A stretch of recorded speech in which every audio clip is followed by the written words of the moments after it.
I would just say make sure you get good gifts for the writers. That would be my comedy advice.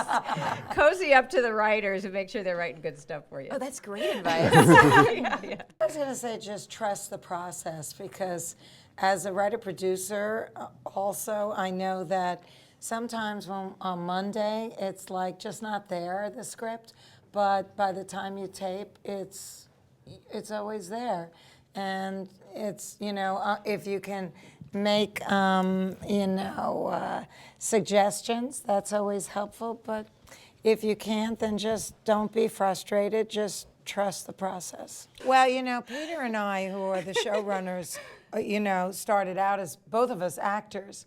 So we have a great respect for actors. And in our shows in particular, I think that there's not that kind of almost enemy camp between the people on the stage and the people in the writer's room. And because I straddle both, sides of the fence, I think that I'm on the stage, and sometimes, we'll say, this isn't working. I think it should be something like this. And I say, I agree, let's change it.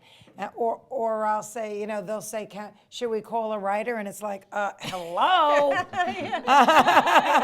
I'm the executive producer and the creator and the writer. I say we change it. That's nice. That's convenient to have you right there. It's very convenient. Yes, the actors love it. Okay.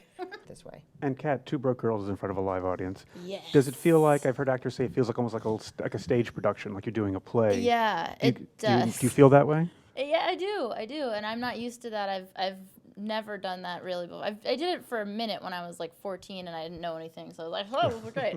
But it is, and we don't pre-shoot very much, like hardly anything. So we go, and Beth and I are in every scene, so it's just like it's like an 8-hour play that we just do until it's done.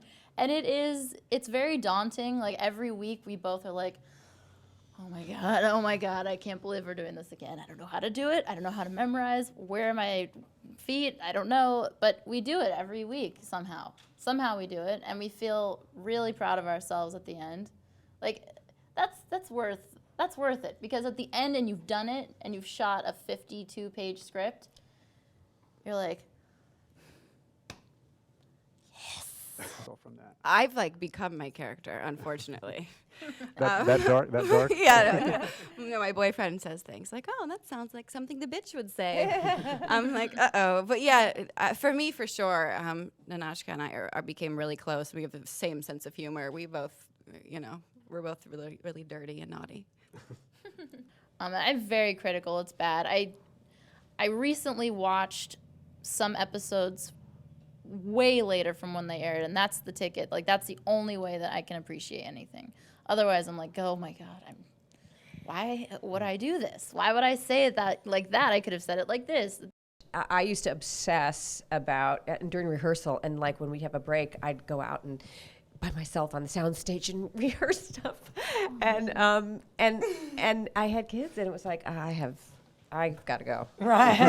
Can we just get this done, because I got to go. And it was everything beginning. When I watch my work pre-kids and post-kids, there's a big difference. You can kind of see the work that I was doing before. You can see almost the process. And then afterwards, it's just like you have to let go and trust.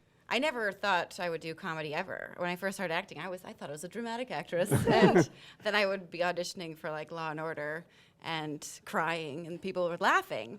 So it was like, okay, it's horrible. And then, I started doing comedies, and it's nice to be able to go back and forth, variety. But if you have black hair, you're either going to play junkies or bitches.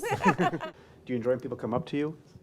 I tend to be a little scared. I think it's from being a kid, and like when a lot of like people are looking at you, suddenly you think like, oh, they're gonna throw a ball at my head or something. Like I still have like a weird connection with it, but people have like, yeah, because when like a group of teenagers are like keep like looking at you, and like you can see they're talking about you, you're like, what? Oh my God.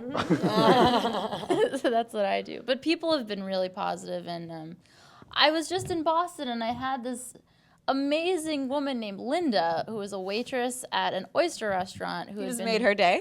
Linda. She had been waitressing her whole life, and she said just how much the show meant to her and how, my character reminded her of her. And, that was really special and moving. That really got to me, That was nice.